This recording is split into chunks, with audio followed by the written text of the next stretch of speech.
Сегодня мы выдвигаемся на фронт.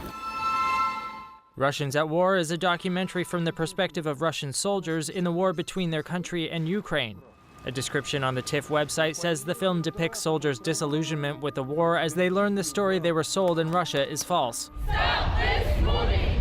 Stop this movie! But a number of people who showed up to protest the film's TIFF premiere are taking issue with that narrative. This film tries to whitewash crimes of Russian soldiers in Ukraine.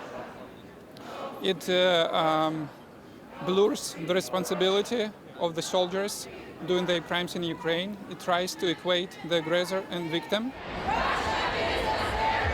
Because this is a Russian propaganda film, it shouldn't be here.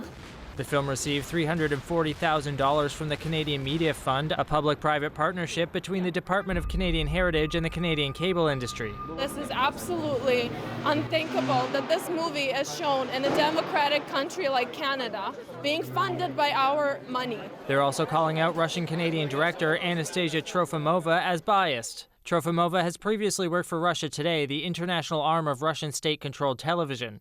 She also worked for Radio Canada's Moscow bureau before it was closed by Russia in 2022. In a statement to CBC, the director responded to the criticism, saying in part, "This is an anti-war film made at great risk to all involved, myself especially.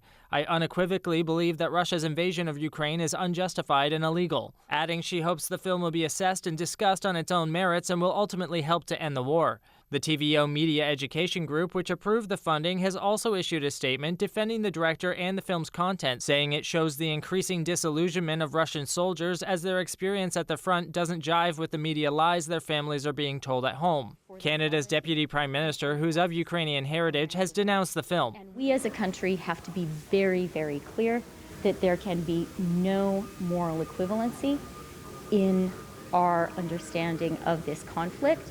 It's not right for Canadian public money to be supporting the screening and production of a film like this. Ukrainian officials wanted to see TIFF pull the documentary from its lineup, but the premiere went ahead as planned.